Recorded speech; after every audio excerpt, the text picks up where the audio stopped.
I'm really psyched you're here, man. Like, I've been really fortunate to have so many people on for these handheld Sonic videos. I know, man. I've been so excited to do this. So, what do you want to cover? What about Sonic Classic Collection on DS? It's like one of the only portable ways you can play Sonic 3 and K. Or what about Sonic Pinball Party? Like, no one ever talks about that game. And people will continue to not talk about that because I was sort of thinking maybe Sonic Rivals for the PSP.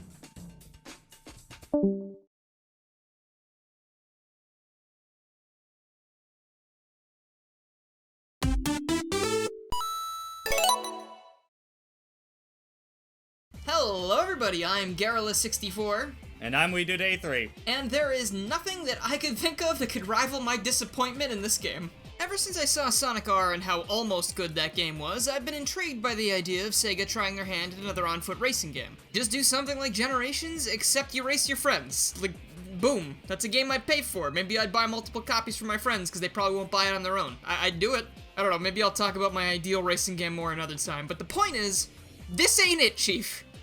So Rivals was developed for the PSP by Backbone Entertainment and released in, oh god, 2006? Wow, this is just the year that keeps living on in infamy. Well, it was also the first fully 3D rendered Sonic game on a handheld.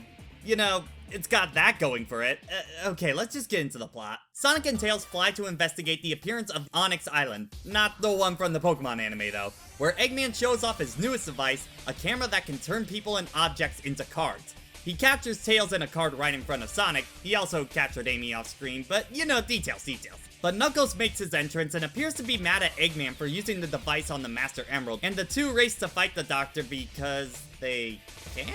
Can they, though? Because Sonic Team has insisted that the reason there are no on-foot racing games these days, even though it's a great concept for a series where the main gimmick is that they run fast, is because Sonic can't hold back and wouldn't let his friends win because he's a dingus. Garrulus, you just questioned why any other character in this game would be playable. Yeah, Sonic. Just Sonic. Only Sonic forever. That's our only playable character. Also, I forgot to mention that I run Sonic Team.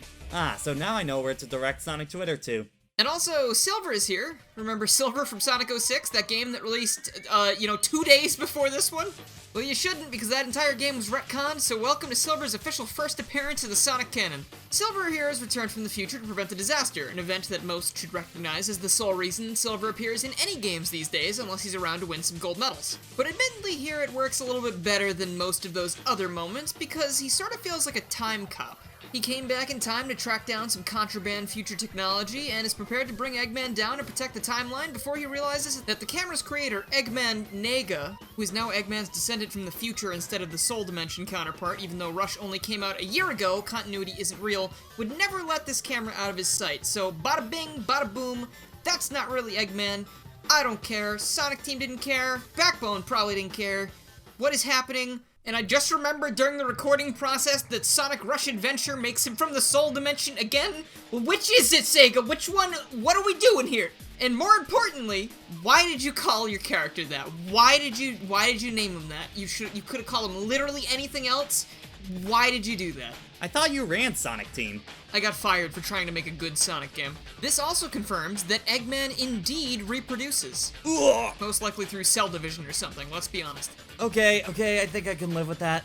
And if you thought the plot wasn't dumb enough, strap in, boys and girls. So Onyx Island is actually Angel Island from the future. Editor, please include that gif of that one guy. You know the one. Thank you. Not only that, but Eggman Nega took the Master Emerald from the future because it exists in all times at once, which is why it disappeared from Knuckles' grasp. And he used that to bring the island back to the past. So I guess Knuckles breaking the Emerald in the adventure games didn't do anything to the flow of time whatsoever. Also, this plan doesn't require bringing back the island at all. So what? And how does Silver not notice an entire island going missing? In other news, Shadow is also here because Eggman hit Shadow up in his Twitter DMs and he said he was in trouble, so Shadow actually goes to help him for some reason? Shadow's got like no reason to want to help someone who manipulated him into almost destroying the world, and how could anyone forget all of those mind games from Shadow the Hedgehog? Is he a robot? Is he not a robot? Eggman knows, but he won't say it. Unless Sega, of course, wants us to forget about those things, because is this still a soft reboot like '06? I'm not really sure. Shadow then meets up with Silver, and they fight over Eggman, as you do, but let's not kid ourselves. The rest of this is just as confusing as everything else, and really doesn't matter in the long run. Shadow ends up saving Rouge, who was also turned into a card, and he drops some touching lines about not living in the past, which is big for his character, but also which story is canon. I'd say Silver's probably, because his was arguably the most important. He was trying to protect the world from being turned into a giant card or something. Wait, hold on. In Shadow's story, Eggman Nega is trying to rewrite his family's lineage so that they will have a more successful future. But in Silver's story, he's trying to turn the planet into a card, which would destroy the future. Okay, whatever. I mean, he loses in the end, so that's the thing that's important, right? That's the story. Like, it's simultaneously the dumbest and most thought-provoking thing I've seen in a long time. I didn't think a PSP spin-off would have the most insane yet boring Sonic story I've read in a long time. Sadly, I wish the soundtrack was that memorable. There is such an emphasis on rock that it makes every song sound similar. Like, here's the start of Forest Falls.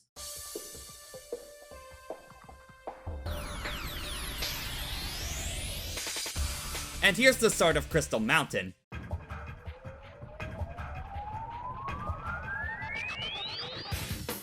I would have a hard time telling that these were two different tracks. There's so little connection between track and, well, track that I told my friend Andrew to just use whatever songs he wanted, and I bet you couldn't even tell which was supposed to go where unless you've already played the game. Which is what I would say if any of the songs were actually memorable in the slightest. Shoutouts to the boss theme and the Sky Park Zone theme for being outliers. Seeing as this is a PSP game, the resolution is at least double of what the DS could offer, but it still came out in 2006, so it looks like dookie. The footage only looks this good because the emulator can upscale it to 5 times its normal resolution and add a 60 FPS patch. I mean, otherwise, how would I get footage? I'm not learning how to capture PSP footage off console for 2 games.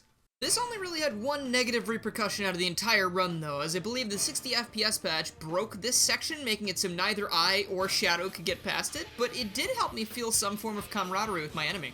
Once I did escape that Groundhog Day time loop though, I sat back and watched Shadow struggle for a bit, but quickly finished the level when I realized, oh yeah, it doesn't matter how well you're playing the game because the AI rubber bands directly to you if they get too far behind. Hey, I hate that, thank you. The rubber band AI in this game is actually insane.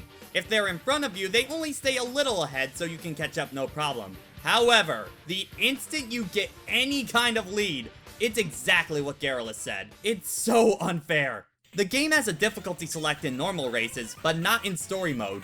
And honestly, we wish that this was properly incorporated.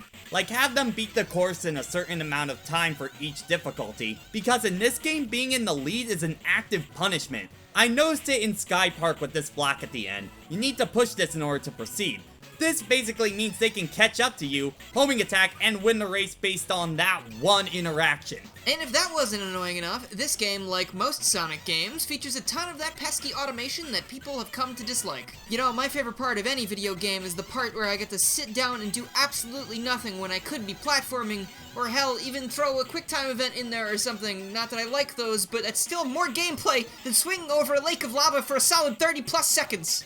I understand that Sonic Team might have wanted to show off how cool these stanky PSP graphics were, but you know what else is cool? Playing the game! Could I do that again, please? They also included the exact opposite of automation in the form of forced choke points, where the game stops you for the sole purpose of letting the AI catch up, as if they needed help doing that when they rubber band so hard. Well, look at how fast he rubber banded right there, oh my god! And isn't it cool that this happens a lot at the end of the levels, giving the AI the perfect chance to homing attack you and just get by and win at the last second? This game really is the Wendy's 4 for 4 of bad game design. Normally, this would be the part where we would go over individual levels, but because of how this game is designed, there's not much that each level can call its own. They all just blend together. The only exception would be the final level, Meteor Base Zone, where instead of racing a rival, you race against the clock, and it's okay. I don't know, without the racing element, it just kind of reinforced how basic the level design was for me. And on my side of things, I actually enjoyed these more than everything else, because it gives a nice break from the uber-aggressive AI, and I was able to appreciate what they tried to do here, more than when I had to flick my eyes down to the progress bar every couple seconds to make sure my opponent wasn't about to teleport behind me and tell me it was nothing personal. As someone who plays primarily platformers, I agree with WeDude in saying that this is a pretty subpar stage. But when you remove the main gimmick of a game and I end up having more fun, that seems like a problem, right? Well, speaking of your rival AI, it isn't aggressive all the time, like in the boss fights where you need to get a certain amount of hits before the opponent does. All while Eggman has just the most horrifying sprite in his cockpit. What is that? Yosh. There is a total disconnect between the races and the bosses. If the AI ever gets more than 2 hits on a boss, it means that you have put your PSP on the ground and walked away. For real, we dude sat back and watched as Silver actively ejected himself from the fight when the boss was wide open for him to hit. This is yet another place, I think, where difficulty options in the story could have made this a lot more challenging and fun. And man, every single boss is bad. It's just you running in circles waiting for an opening, with possible bullying of Metal Sonic. Poor guy. I feel no remorse. It kind of feels like Rush boss fights, but those were far more engaging than these. They also want you to replay the game 4 times, once per character.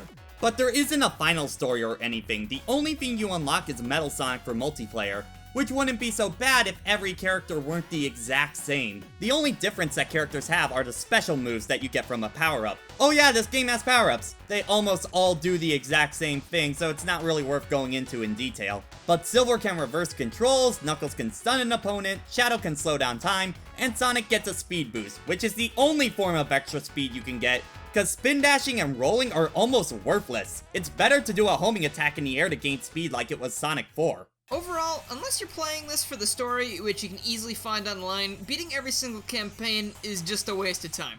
With very little to make each playthrough stand out, it's nothing even close to the likes of Sonic Heroes, a game that has a similar formula, but at least provides alternate character playstyles, alters the stages a bit to provide a different experience with each team, and even has a completion reward in the form of the final story for 100% completion. Do not interpret that as me saying I enjoyed the Team Chaotix gameplay, or most of Heroes for that matter, but at least it's not the exact same thing throughout its entire runtime. Look, we realized the point was most likely to race against your friends, but with the likelihood of getting 2 PSPs together in 2020, we gotta look at the single player and it's just not that fun. But if you had a very specific need to play a Sonic racing game from 2006, then yeah, go play Riders. That will lead to a better experience than this. And you can even play Sonic Riders with your friends online using Dolphin and Parsec, or NetPlay. Heck, even go check out Riders Tournament Edition too. It rebalances the characters and gears, so even if you're familiar with the original, you're sure to be in for a ride. You know, Patrick, I'm not mad. I'm just disappointed. I'm just disappointed you didn't give me a good game to work with. Well, I mean, it was either this or Sonic Boom Shattered Crystal, so I feel like you got off easy. Alright, fine, whatever. Just know I got a favor to cash in later on. Yo, no problem. Wait, hold on, what? Oh, you'll find out. Did I just... What on earth is he gonna make me do later? Oh god, I should not have made him play this. I should have made him play, like, Sonic Mania or something. What? Or Sonic 1. Maybe he should have played Sonic 1, and maybe he already did that, and you could find it on his channel. Oh, man. Oh, man. The video is over. Oh, gee. Yo, it was really weird recording like half of those lines, not all of them, but I'm okay with that because it was a lot less work on my part. This is the end of the video. Can all my homies who made it to the end of the video sound off in the comments and let me know what you thought and that you made it? And as per norm, if you like this video and you haven't already, please make sure you subscribe, click the bell, follow my Twitter, and join the Discord to keep up with more Sonic Rivals and other things that aren't Sonic Rivals, because I do a lot of things. I would firstly like to thank my friend WeDude83, or Patrick as I call him sometimes, for being in this video with me. It was a lot of fun to write. We had a lot of good laughs while playing the game, and he streamed it a bit on his Twitch, which you can find in the description. And also, you can find a link to his latest video on Sonic 1 in the description, as well as his channel. Please go check him out when you have the chance, right now, perhaps. I'd also like to give a huge thank you to my current supporters, who are Kaido the Samurai, Danny Dauber, Mike TGC, Chaotic Mercenary, Roscoe13, Crazy Sean DX, Dylan Plays, Cosmic Mushroom, Raiden Still Plays, Chaos, Ty Little Tech Guy, Jaded Indolent, Jeremy, Lucas the Tall Man, Mega Traffic Owned, Crystal, and everyone else who supported me in the $1 tiers. Remember, even $1 helps a lot, because if more than just a couple people do it, then it adds up. You know, that's how numbers work. But anyway, if you would like to become a supporter yourself, please go ahead and either click the card at the top of the screen to check out my Patreon, or click the join button beneath the video, and you get access to things such as bloopers and other various things in the Discord. And if you're on YouTube, you get the bloopers through YouTube, and if you're just an anything else Twitch or Patreon supporter, you get them through the Discord. So what are you waiting for, guys? come watch me be stupid more. Thank you all so much for watching. I hope you had a great time, and I will see you guys next time.